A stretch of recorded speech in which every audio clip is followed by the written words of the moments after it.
In today's video, I'm going to teach you how to disable OneDrive backup on new Windows 11 installations. If you're setting up a new device or simply want to take full control over your data storage preferences, this step-by-step guide will make sure that your files aren't automatically being backed up to OneDrive. We start by looking at your desktop screen. In the bottom right corner, there is a taskbar notification area.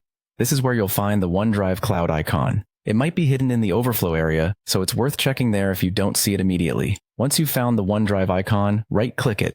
A menu will appear, and you'll want to look for the gear icon, which represents Settings. Click on it, and a Settings window will pop up. Now, navigate to the Sync and Backup tab. This is where all your syncing and backup preferences are located. In this tab, you'll see a section labeled Backup Your Folders. Go ahead and click Manage Backup under this section. A new window will open, displaying all the folders that OneDrive is currently backing up from your device. Here's where you can exercise choice over which folders you'd prefer not to back up. To stop backing up a particular folder, locate the toggle or button beside each folder name.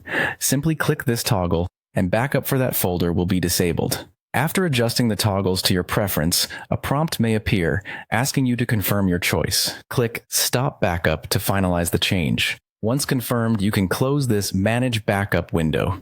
If you want to double-check your settings, just reopen the window to ensure that backup options are indeed turned off. Now, if your goal is to completely stop all synchronization and backups with OneDrive, you can go a step further. You'll need to unlink your computer from your OneDrive account itself. To do that, still within the Settings window, click on the Account tab. Here, you will find the option to unlink this PC.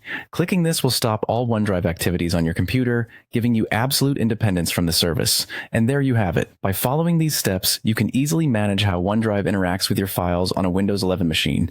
Whether you're after a bit more control over your digital space or simply want to try different storage solutions, these instructions have you covered. Thank you for watching, and don't forget to like and subscribe for more insightful tech tutorials.